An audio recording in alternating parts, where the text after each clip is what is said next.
PSG Fan TV, bonsoir à tous chers abonnés, je suis très heureux de vous retrouver pour cette nouvelle édition de l'After Game. Comment allez-vous les gars? Super. Ça va et toi? Ça va très bien. After Game qui va être dédié à la future rencontre du Paris Saint-Germain, quart de finale aller face au Bayern Munich le 7 avril prochain. Bis repetita du 23 août dernier.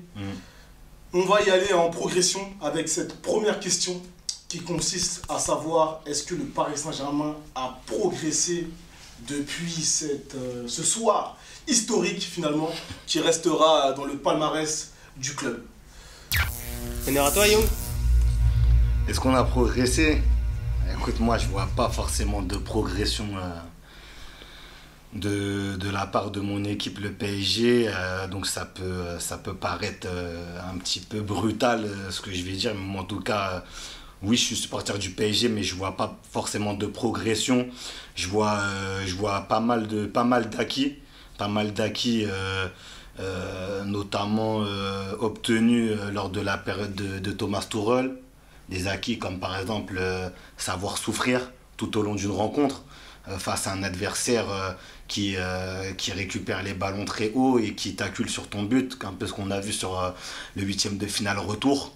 Face au Barça, on est chez nous et on a une équipe barcelonaise qui a le couteau entre les dents et qui veut à tout prix essayer de créer une remontada. Et on voit des Parisiens qui défendent bien en bloc jusqu'à être dans leur 6 mètres carrément, être à 1 cm de Keylor Navas pour défendre. Donc je trouve que ça c'est un acquis qu'on a obtenu sous Tuchel. Le fait d'aller chercher aussi un résultat dos au mur, on a su le faire sous Tuchel à Old Trafford, le 3-1 en phase de poule par exemple. Donc pour moi je vois pas de réelle progression depuis la reprise de la saison en septembre. Je vois vraiment des acquis, de bons acquis, mais je vois pas de progression même individuellement. Je vois pas de joueur vraiment qui pour le moment a progressé au PSG. Si ce n'est peut-être Moïse Kean parce qu'il vient d'un club. Il n'était pas là surtout. Voilà, il n'était pas là. Mais est-ce qu'il a renforcé le Paris Saint-Germain? Oui, il apporte sa pierre à l'édifice quand même. Donc quelque part, il y a une progression dans ce secteur de jeu. Oui, mais c'est une progression individuelle. Moi, si tu me parles du PSG en globalité, le PSG a-t-il progressé? Moi, je pense à une progression collective et une progression... Un joueur qui renforce un collectif, il peut améliorer l'équipe. C'est en ce sens que je parle de cela. On parlera des différents effectifs, notamment de l'année dernière, mais ils ont changé, comme tu l'as souligné. Maintenant, la question est de savoir, est-ce qu'on a progressé ou est-ce qu'on a régressé? Ou aucun des deux? Moi, je trouve qu'aucun des deux. Personnellement, aucun des deux. Pour toi, le niveau... En tout cas, pour le PSG, de ce qu'il représente, ce qu'il est, et du jeu qu'il est capable d'offrir, pour moi, je vois qu'on n'a ni régressé, ni évolué dans le bon sens. D'accord. Non mais tu sais pourquoi j'en rigole? Parce que je voulais qu'il passe avant moi, parce que justement j'allais dire exactement la même chose et je pensais que t'allais dire autre chose, tu vois. Mais ouais, en fait, moi je pense que on a passé un palier sur l'ère Tuchel qui est quand même très honorable, qui est quand même, on a eu une très bonne équipe, on a passé des paliers, on est quand même finaliste de la Ligue des Champions l'année dernière. Donc j'ai envie de te dire, l'objectif principal c'est de garder ce niveau et c'était pas forcément un objectif de progresser, même si ça l'est toujours, tu vois ce que je veux dire, forcément. Ben oui, ça l'est toujours, bien évidemment, mais bon, moi je suis quand même assez satisfait de l'équipe qu'on a parce que ça aurait pu se passer autrement, parce que après cette finale de Ligue des Champions, on a eu une période avec un coach qui était un petit peu en conflit avec sa direction et ça s'est senti dans ses choix. Il a commencé à faire des choix qui étaient plus politiques que sportifs pour moi. Là tu parles dans le début de saison. Dans le début de saison, là on parle de début, vraiment l'ère Tuchel et l'équipe aurait pu se disloquer, on aurait pu perdre en niveau au final. Tu vois, ça aurait pas été choquant que ça arrive. Et au final, on a eu des joueurs qui ont su garder le niveau.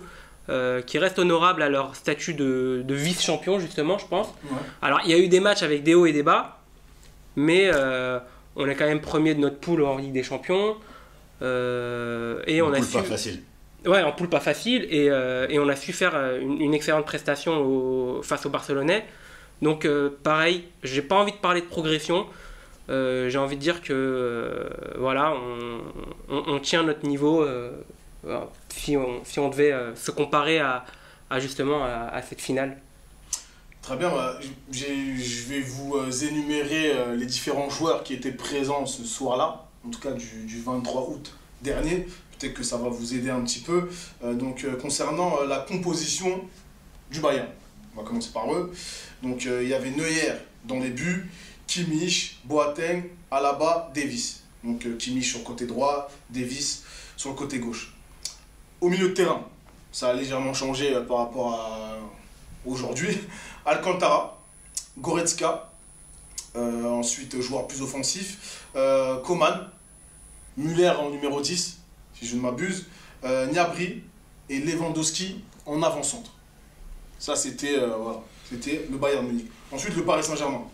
L'équipe a changé effectivement.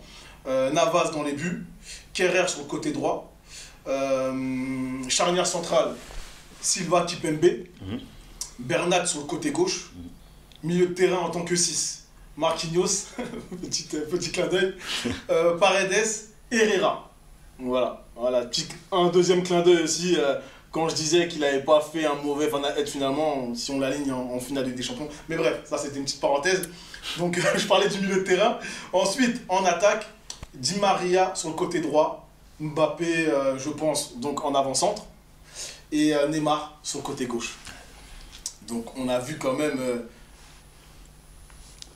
une équipe quand même modifiée. Déjà, si tu parles du début de saison, de la saison 2019-2020 à la fin de saison, donc en 2020 lors de cette finale notamment, donc il n'y avait pas Cavani en avant-centre, il n'y avait ni Icardi en avant-centre.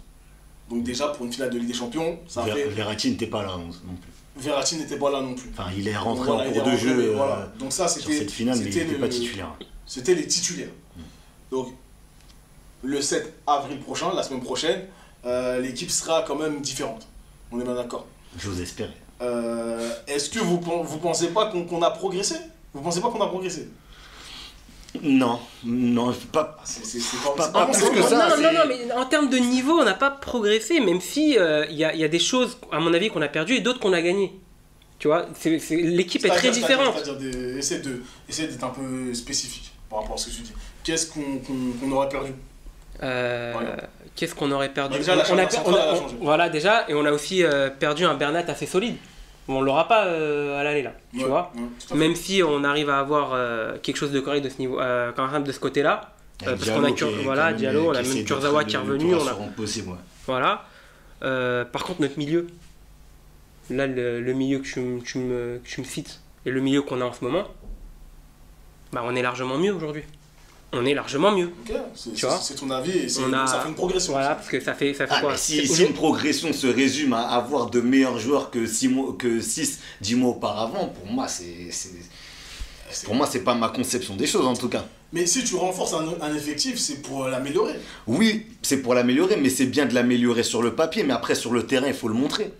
Oui, mais là pour le coup, en plus, il y a un nouveau coach. Voilà, non, parce que si tu veux parler que sur... J'aurais pu le dire déjà. Mais ce que je veux dire, c'est que les choses, pour que les ingrédients prennent dans la sauce, il faut un minimum de temps. Non, mais il n'a pas tort quand il dit sur le papier. Regarde le championnat.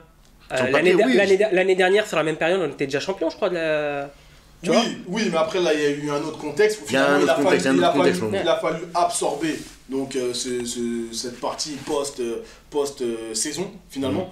Que le Paris Saint-Germain aujourd'hui je pense a absorbé. Donc on a le retour des blessés, etc.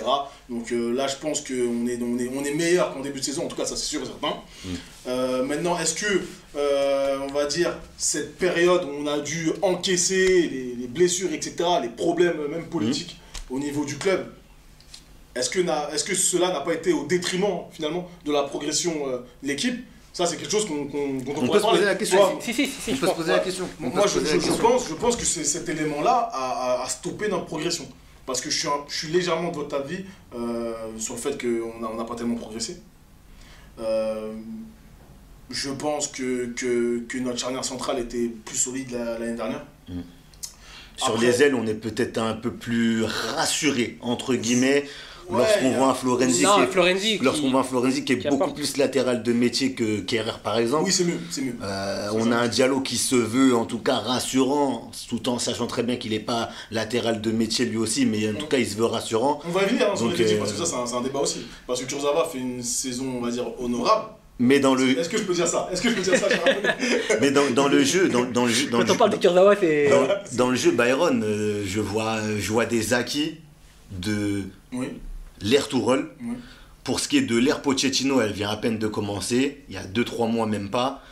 Je vois une différence entre Pochettino et Tourelle, c'est que lui, il est moins dans le turnover, 9 joueurs sur 11 qui changent à chaque match. Ouais, c'est ça. Il est moins là. Pochettino, il est plus dans ce je veux avoir un petit noyau dur de 5-6 joueurs et puis après, je m'organise autour. Ouais, il a commencé comme ça. Donc, mais je vois pas, franchement, Tu vois pas de progression. pour le moment, je vois pas de progression. Je vois pas de progression.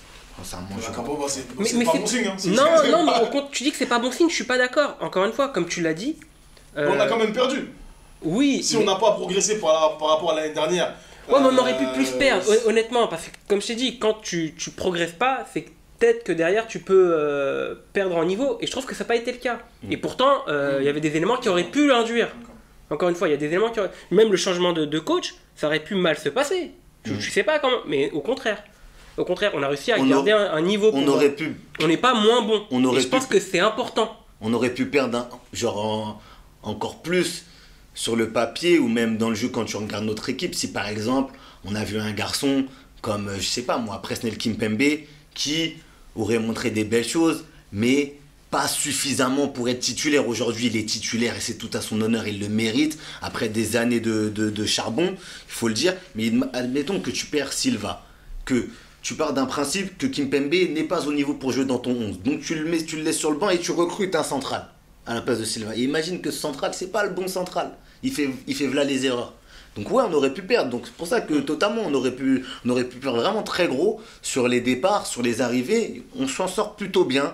Ouais. On a quand même eu des bons renforts. Rafinha, j'attends toujours qu'il joue, sous Pochettino notamment. Mais on a quand même eu des bons renforts, je trouve, au Paris Saint-Germain. On l'a dit récemment, Danilo commence à monter en puissance. Donc vous notez finalement une continuité. Il y a une continuité. Il y a une continuité. Voilà, il y a une continuité. Après, si ça peut avoir un déclic qui tourne vers le positif et pas nous faire reculer, ça sera encore mieux. Bah, très bien, c'est une bonne transition. On va parler de la future composition, en tout cas du Bayern Munich. On va commencer par le club qui nous accueille, donc la semaine prochaine. Young Steph. Bah, il y aura Neuer dans les buts, hein, bien entendu. Côté droit, Ben Pavard. Après, dans l'axe, peut-être Boateng avec Alaba. Avec Alaba qui aujourd'hui... Davis, tu as parlé de Davis ou pas? Davis à gauche, mais Alaba aujourd'hui, il sait jouer défenseur central. Ça ne lui fait plus peur. Ouais, ça ne lui fait plus peur comme peut-être en début de saison dernière où c'était un peu tout nouveau, tout frais pour lui. Là, aujourd'hui, c'est vraiment acclimaté à ce nouveau poste. Après, au milieu, je crois que c'est un milieu à 2, hein, c'est 4-2-3-1, donc ça va être du Kimmich Goretzka, très physique au milieu avec quand même de la technicité. Et puis après, Coman sur les ailes avec du Gnabry ou du Sané. Hansi Flick, de toute façon, il sait toujours bien concocter ses sauces au niveau de ses ailes. Avec Thomas Müller en 10 et en 9, Lewandowski. Il n'y a rien qui change du côté de cette équipe. C'est huilé depuis 3, 4, 5 ans maintenant. Même s'il y a eu des changements de coach entre temps, mais ça reste quand même huilé. Les mecs savent jouer entre eux. Ils ont tout de même perdu Thiago Alcantara. Thiago Alcantara, oui, qui était le métronome. Donc, est-ce qu'ils se sont renforcés par rapport à cette perte, à ce transfert, ou pas du tout? Moi, je trouve qu'ils n'ont ni perdu ni gagné. Enfin, ils ont surtout pas perdu parce que au milieu, Kimmich et Goretzka, ils connaissent la maison Bayern Munich, ils savent comment ça doit jouer, ils connaissent leurs partenaires autour d'eux, ils savent s'adapter. Et aujourd'hui, ça fait 6-8 mois qu'ils sont en double pivot ensemble. Et je trouve que je suis pas supporter du Bayern, mais je trouve que voilà, ça prend bien entre ces deux-là. Donc t'es un amoureux du foot, t'as le voilà, droit. Je suis un amoureux du foot, voilà. Donc je trouve que ça prend bien entre eux. Donc je trouve qu'ils ont perdu cette virtuosité, ces angles de passe que pouvait te trouver facilement un Thiago Alcantara, mais ils arrivent à compenser par leurs qualités qui sont tout autres que celles d'Alcantara. C'est le physique, on connaît Goretzka, grosse bataille au milieu qu'il est capable de te livrer. Après, Kimmich, lui aussi, il est capable d'avoir cette vista, trouver aussi des angles de passe aussi des fois intéressants. Donc, pour moi, ils ont ni perdu, ni gagné au milieu. Hein. Ça reste quand même un milieu très solide en Europe, Kimmich Goretzka. D'accord. Donc, un peu finalement comme Paris Saint-Germain, il n'y a pas tellement de régression ni de progression. En tout cas, c'est ce qu'on dit. C'est ce qui est dit. Bah, tu changes pas une équipe qui gagne. Nous, ce qui est bien. Oui, mais tu peux progresser. Nous, ce qui est bien, Bayern et Momo, nous, ce qui est bien, c'est que j'ose espérer que sur cette double confrontation contre le Bayern, on aura un Verratti à 100%. Contrairement à lors du Final 8 où Verratti entre à la 75e ou 80e. Et je le dis, hein, même dans mon débrief à ce moment-là, si vous voulez, on peut même le retrouver, où je dis, ça me fait chier de ne pas avoir eu un Verratti à 100% pour une fois qu'on était en finale de LDC. Je le dis à un moment donné dans ma vidéo. C'est ça, il est bien notre meilleur élément au milieu de terrain. Donc ça en soi, c'est notable. D'avoir Verratti sur cette double confrontation, ça peut être vraiment. Moi, j'ai même envie d'aller plus loin. On va avoir un vrai milieu, beaucoup plus puissant qu'à l'époque. Pour moi, hein. Voilà, donc on va. Qui se connaît plus. Qui se connaît plus. Je vous sens, là, on était sur le Bayern. Quelles sont les menaces pour toi, selon toi, hein, les menaces qu'il va falloir, on va dire, regarder de très près la semaine prochaine? Surveiller en tout cas. Bah, moi, encore une fois, si on veut gagner ce match, il va falloir qu'on marque des buts. Et il va falloir se méfier, tu penses? Quels sont les éléments Bah, déjà, leur attaque, t'as quand même Kingsley Coman. Pour moi, parce que c'est Sané aussi. Ouais, en plus t'as Sané, putain, maintenant t'as Sané. Ah ouais. Ils se sont renforcés. Ils ont peut-être perdu Coutinho. Ils se sont renforcés. Ils ont peut-être eu le départ de prête de Coutinho. Oui, mais on sait, ils ont toujours eu une attaque de fou. Tu vois, en vérité. Moi j'ai l'impression qu'ils sont plus forts que l'année dernière. Voilà. Maintenant. J'ai cette impression-là. Non, mais pas forcément. Faut qu'on cherche les points positifs qu'on peut choper. Tu vois. Oui. Et pour moi, voilà, si jamais on arrive à avoir un Alaba qui n'enferme pas nos attaquants, on a notre chance. Parce que pour moi, leur défense, elle est excellente. Hein. Mais le seul qui peut bloquer nos joueurs, c'est lui. Mbappé peut quand même semer de vitesse, prendre de vitesse un Boateng qui est plus tout jeune aujourd'hui. Mais c'est vrai qu'Alaba, voilà, il est. Ouais, mais Alaba peut l'avoir. Le problème, c'est qu'Alaba, il est central maintenant. Donc il peut donner un coup de main. Il peut tu vois, c'est quoi le problème? Et c'est inquiétant. C'est inquiétant parce qu'il peut nous bloquer, lui. Et pour les menaces, bien évidemment.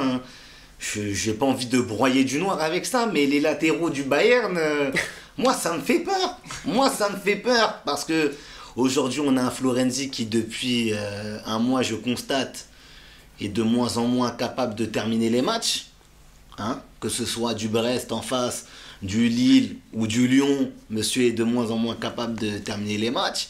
Face à Lyon, il est sorti à la 85e. Ouais, mais quand même, tu vois, sachant que, bon, on va dire que c'est parce qu'il y avait la trêve.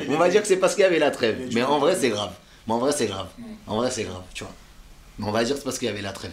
Mais ouais, les latéraux bavarois, munichois, ils me font peur. Hein. Franchement, on va pas se mentir.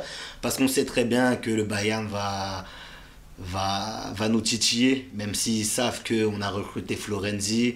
Même si Diallo a fait cette grosse deuxième mi-temps contre le Barça, mais dans leur tête, on est faible sur les côtés. Donc ils vont essayer d'aller chercher la petite bête, d'aller chercher la faille, d'aller chercher le petit saut de concentration, la petite faute de marquage. Donc ouais, moi les latéraux du Bayern, ça me fait peur. Ça me fait peur. On sait que voilà, même Pavard, c'est pas un latéral de métier, mais sur quelques montées, il est capable d'apporter le surnombre et de créer des décalages, des 1-2 avec ses partenaires. Donc attention. Bah ouais, vu qu'il joue depuis combien de temps ça fait 1 an et demi maintenant qu'il est là-bas, 1 an et demi qu'il est arrière droit, il connaît très bien ses partenaires. Vous pensez qu'il va être aligné il y a moyen, franchement, il y a moyen qu'il soit titulaire. D'accord. On va passer au Paris Saint-Germain. Ouais. Notre équipe. Notre équipe, nos forces. Ou nos faiblesses? On va parler des compositions directement parce que les forces et les faiblesses, on les connaît plus ou moins. Même si je pense que certains joueurs sont meilleurs que l'année dernière. Voilà. Ah. Ouais, j'ai quelques idées en tête. On va commencer par toi, Momo. Quelle est la formation que tu pressens? Bah, Kerrer dans les cages. Kerrer dans les cages. Oh là là. D'accord, ça c'est la Keylor Navas. Je commence par la composition. Navas. Putain, j'ai dit Kerrer. Je voulais dire Keylor Navas. Keylor Navas dans les cages. Ensuite, Florenzi, Marquis, Kipembe, Kurzawa. Tu mets Kurzawa? Ouais. Ah, Franchement, j'aime bien ces derniers matchs. Les derniers matchs de Kurzawa, j'aime bien. Ah, t'as pas vu début mars alors hein? Il t'a loupé un épisode. Non, mais ça va. Il fait. S'il le met, s'il l'a pas mis là, c'est. Vas-y, moi. Non, franchement, globalement, il joue pas mieux. Je te laisse continuer. Il joue largement mieux. Voilà, il joue largement mieux. J'ai pas envie de débattre là-dessus là aujourd'hui. Il faut pas faire la fine bouche. Il est meilleur. En début de saison, il a dit j'ai signé certes, mais vous verrez, ça ne sera pas pour rien. Ça a été c'est bon en tout cas si je me rappelle bien. Et pour l'instant, je pense qu'il voilà, il le porte, il assume en tout cas ce qu'il a dit. La saison n'est pas terminée. Ah là là, mais toi là, non. De Kurzawa. Ah, c'est incroyable. Bref, ton milieu de terrain. Tu mets qui à la place de Kurzawa? Diallo, frère. Diallo, c'est pas bon. Ton milieu de terrain, s'il te plaît. Ton milieu de terrain. Milieu de terrain. À 2 ou à 3? À 3. Ah, c'est un peu ça. Bah, Verratti. Merde. Notre Argentin. Non, Paredes il est suspendu. Paredes est suspendu à l'aller, frérot. Eh oui, frérot. T'as loupé un train, toi. On est dans la merde là. Au dernier match, ça s'est bien passé. Du coup, Gay. Non, Gay, il a toujours été là. Du coup, là, tu penses peut-être. Bah, Danilo alors. Ah, Fina, Danilo. Non, Danilo. Verratti, Gay, Danilo. C'est toi qui choisis. Bah ouais, de toute façon. Putain, c'est dommage pour. Et bah, en attaque, je mets Mbappé, Neymar, Di Maria. D'accord. Donc tu laisses sur le carreau Icardi. Qui est en train de soigner sa blessure. Et Kean. Ouais. D'accord, ce sont tes choix. Ce sont tes choix. Après, ouais, mais non, parce que j'avais envie de dire Gay, j'aurais bien voulu le voir en seconde mi-temps, mais vu qu'il n'y a non, pas. Tu peux le sortir si tu penses que non, Gay... non, mais non, ça s'arrêtait dans l'optique où Paredes aurait été là en fait. Mais sinon, non. D'accord. Non, voilà. D'accord, très bien, Young. Je suis en train de penser à un gros 4-2-3-1. Navas dans les cages, Florenzi côté droit, Marquinhos en défense centrale, capitaine avec Kimpembe, côté gauche, arrière gauche, Abdou Diallo, avec un milieu double pivot. Donc plus de Kurzawa. Ouais, moi je te fais sauter Kurzawa parce que comme je disais récemment, la dynamique du moment, elle est en faveur de Diallo. Donc Diallo côté gauche. Et après le milieu à 2 où justement là je fais un gros choix par rapport à mes offensifs avec Verratti, Danilo et puis Neymar en 10 avec côté gauche Kylian Mbappé, côté droit Angel Di Maria et dans l'axe Moïse Kean. Je vois une compo comme ça avec un Danilo qui redescendrait vraiment beaucoup plus bas qu'un Verratti. Un Verratti beaucoup plus amené à aller construire le jeu, du PSG avec Neymar, bien évidemment. Ouais. Donc voilà. Bah, vos deux compos sont très bien. En tout cas, c'est ce que je pense. Par contre, un milieu à 2. Franchement, pour te dire, j'ai bien aimé sa compo au final, à part le Kurzawa. Mais... J'ai bien aimé, j'aime bien parce qu'elle favorise les offensives. Il y a un Kean en plus, donc forcément. Elle favorise les offensives dans le sens où tu vas jouer le Bayern Munich qui est actuellement la meilleure équipe européenne. Elle fait peur à tout le monde. Ça choquerait personne qu'on perde là-bas. Faut dire ce qu'il est, faut parler français. Tout à fait. Ça choquerait personne qu'on perde là-bas. Donc, quitte à en mettre le maximum, je parle des buts, quitte à mettre le maximum de buts, autant se donner les chances. Moïse Kean, il revient du Covid, il est jeune, il est frais, on a vu à Lyon ce qu'il était capable d'apporter.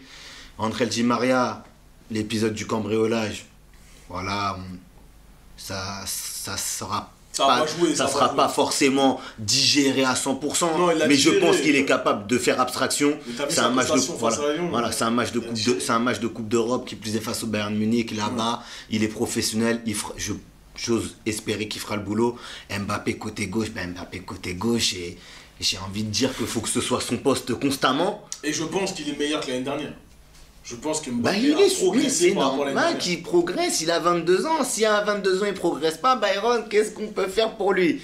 Oui, mais on a entendu dans la presse ces derniers temps, Mbappé ne progresse plus au Mais Paris parce Saint-Germain depuis un que, moment. les gens Ça sont prend pas, ça. parce que les gens sont constamment sur son dos et parce qu'il a des performances antérieures qui font que les gens se mettent sur son dos, le scrutent constamment. Mais il faut aussi comprendre qu'un garçon de 21 ans, de 22 ans, ça peut pas être toujours comme ça.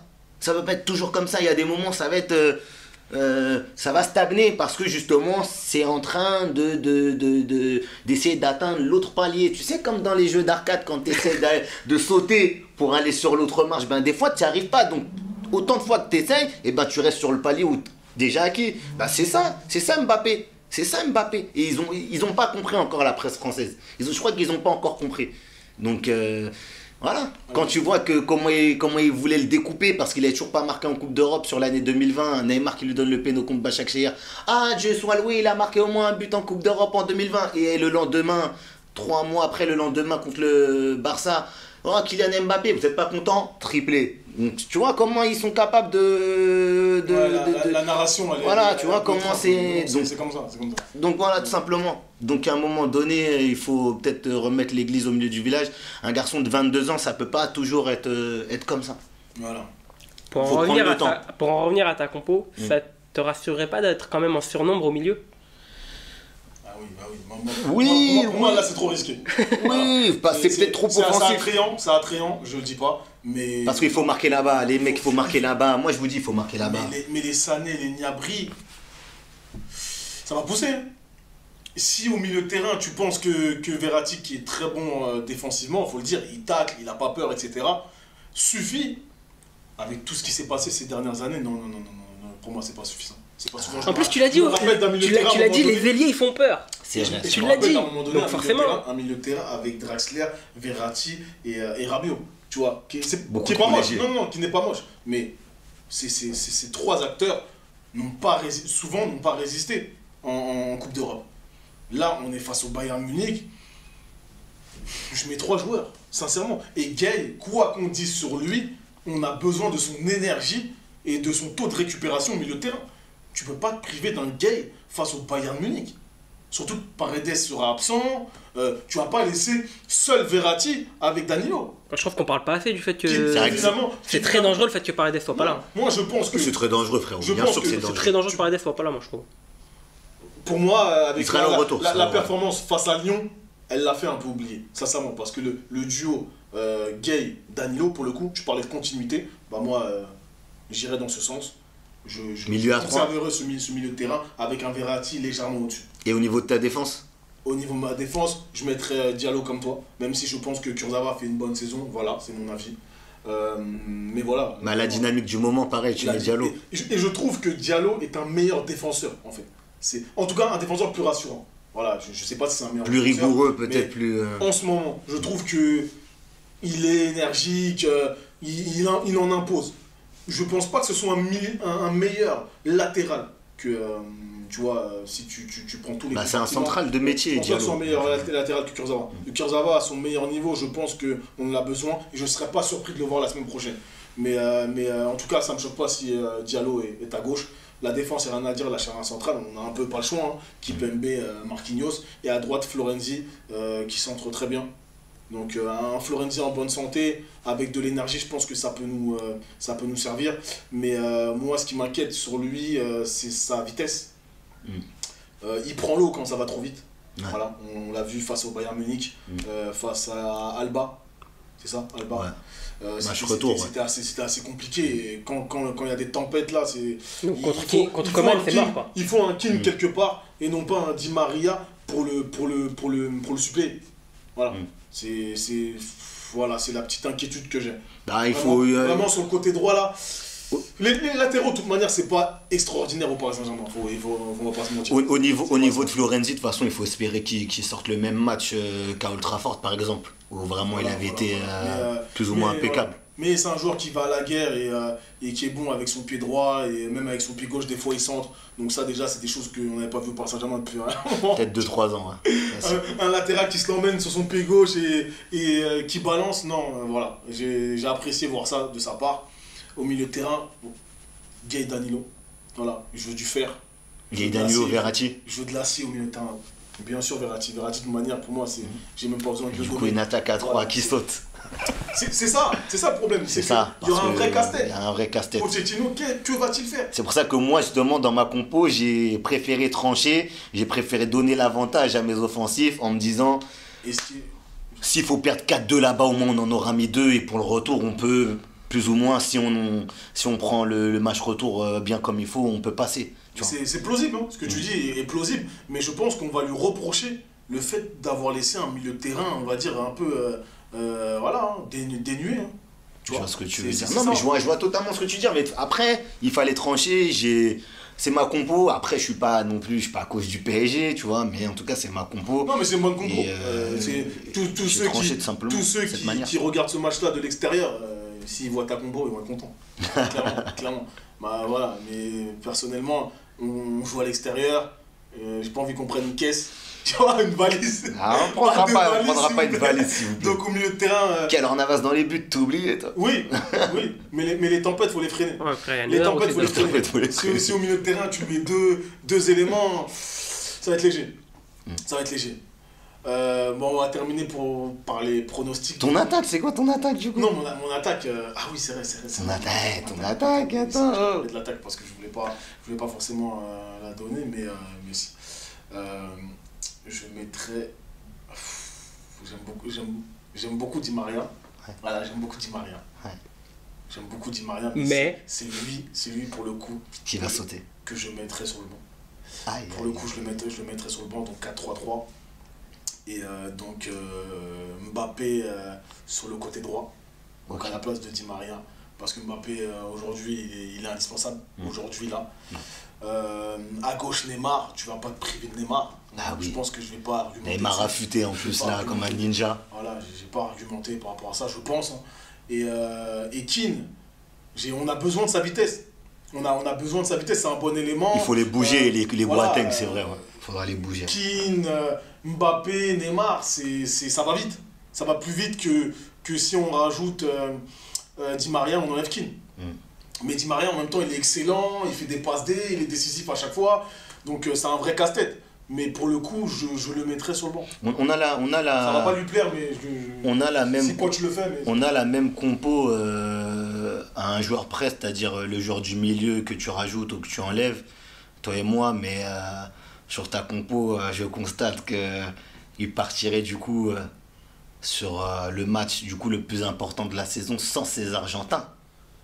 Paredes suspendu, Icardi qui normalement reviendra de blessure tout fraîchement à ce moment-là, et Di Maria qui serait sur le banc. C'est ça. Ça serait étonnant. Ça serait un gros parti pris là pour un match aussi important. Lui qui depuis son arrivée met ses Argentins. C'est vrai.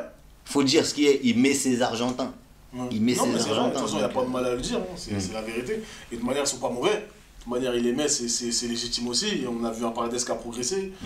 Mais bon, il ne sera pas là, donc il faut compter sur ceux qui sont sélectionnables. Ouais. Et voilà, mais mettre un milieu de terrain...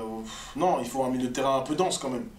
Tu vois, un peu dense, parce qu'il va falloir des joueurs qui ont de l'énergie, il y aura énormément d'intensité. C'est vrai, il y aura beaucoup de batailles. Et sur ça, Gay, il est excellent. Parce que dans le 4-2-3-1 de Hansi Flick... c'est vrai que le 4-3-3 il est peut-être beaucoup plus sécure pour nous. Parce que je suis en train de réfléchir, mais Thomas Müller il va beaucoup s'intercaler entre les lignes, il va beaucoup venir aider ses milieux, et on sait qu'il a une bonne tenue de balle, donc ouais, peut-être que le milieu à 3 c'est peut-être ce qui va être c'est peut-être pour ça que Pochettino va opter un. Je pense. C'est plus prudent. Voilà ce que je dirais. Du coup, vos pronostics? Moi, je me rappelle la dernière fois, j'avais un pronostic au parc, c'était pas ça. C'était pas ça. C'était pas ça du tout. Shit, tu me demandes un pronostic là. Non, mais ça va déferler de buts déjà. Face à la meilleure équipe du monde. oui, Face ça va à la déferler. meilleure. Face à N'oubliez la... pas le 1-0 en finale. Hein, la dernière fois. Ouais. Pas... Ouais, face à la meilleure équipe du monde, écoute. Ouais, mais là, c'est pas pareil. Oui, ça reste pas pareil. C'est pas pareil. C'est un match à 2 manches. On a un gardien en pleine forme, mais je pense qu'on va en encaisser. Je te dirais 3-2. 3-2. 3-2 pour qui? Pour le Avant que tu Bayern. le dises, c'est moi je l'ai pour dit. le Bayern. 3-2 pour nous. Pour nous. Ouais, bien sûr. Faut quand même être. Why not, hein? Why Non, not? 3-2 pour nous. Why 3-2 not? pour nous. Un match riche alors. Un match Oui, riche en buts. Riche en buts, ouais. Au champagne. Comme on les aime. En plus, on progresse en contre-attaque. Et toi du coup? Donc 3-2. 3-2. 3-2. Ah, 3-2 ou 2-1 ou. Non, 3-2. On 3-2. progresse en contre-attaque, c'est-à-dire qu'on va jouer, on va mettre le bus, c'est ça? franchement, Ouais, t'inquiète pas. franchement, Byron et Momo, vous savez quoi, je vais me mouiller. Moi, je vois. Il me stresse depuis tout à Moi, je l'heure, vois dis-le. moi, le match nul, de partout. De partout. Le bon match nul de partout. Qui fait pas leurs affaires à Ah, il est eux, plus objectif, moi, je trouve. mais. Moi, il y a le petit côté. Mais on va gagner. pour nous, parce qu'on va recevoir, et gros, tu sais comment ils sont nos ultras, ils vont accompagner le bus, ils vont leur donner cette grinta nécessaire supplémentaire. Même en Allemagne, ça va être compliqué. Non, là-bas, au match retour, pour le match retour chez nous. Chez nous, d'accord. Ouais. Et je vois bien un 2-2 là-bas, et chez nous, on les foudroie même sur un 1-0, on les sort. Donc, D'accord. Moi, j'irais donc du coup 1-2. 1-2. Donc pour Paris Saint-Germain. Parce que je me vois pas. Moi, je pense qu'on peut les avoir. Si on est vraiment, on va dire, exigeant. Et clinique Et, dans les occasions qu'on aura. Oui, et très discipliné, surtout. Ouais, discipliné. Si on est très discipliné Ils au vont aller milieu de chercher terrain, ils vont provoquer. et Hein. Bah oui. Au milieu, ils vont Si on provoquer, est hein. discipliné, je pense qu'un but, voilà, on peut le prendre, mais on n'aura pas au-delà. Et on peut en mettre 2. On a pour moi le meilleur joueur du C'est monde. vrai que c'est audacieux d'en demander 3 quand même. Je l'ai déjà dit. On a le meilleur joueur du monde, Neymar Junior. On a le meilleur joueur du monde. On a surtout le meilleur gardien du monde aussi. Aussi, ouais, voilà, tu peux dire ça, mais vraiment, voilà. Non, il faut le dire, hein, Oui, quel oui, en oui. Navas aujourd'hui, c'est. Non, mais le s'il y en meilleur a joueur un du qui monde. peut l'égaler, C'est Navas, le meilleur, en fait. c'est le meilleur en C'est le fait. meilleur. C'est ça le truc. En fait, ce qui est bien dans ce match et à l'image de la dernière finale de LDC, c'est qu'on aura des matchs dans le match. Avec ce match-là. C'est ça qui va être intéressant. Ouais, Des et puis, momentum. voilà, temps fort, temps faible. Et la gestion des temps faibles pour nous Parisiens, et du coup de temps fort bavarois, elle va être très très importante. Elle va être très très importante. Il va pas falloir comment dire, donner notre cul facilement à ces munis, quoi. Voilà. Donc, on va terminer sur cette prose magnifique. Ouais. Du coup, on est plutôt positif en tout cas. Un match nul, 2 victoires. Voilà, ça reste positif. On va tenter d'être positif face à la meilleure équipe du monde actuellement. Voilà. On va En tenter plus, on a un d'être- bon match qui va nous permettre de se préparer hein, face à Lille. Hein. Oui, exact, Voilà. c'est vrai. Une belle opposition en fin de semaine face à Lille. C'est vrai. Très bien, très bien. Bah, chers abonnés, on vous remercie d'avoir suivi cet after game qui était assez fourni là, dans la longueur notamment. J'espère que ça vous aura plu. Le pouce bleu, très important, soutenez la chaîne.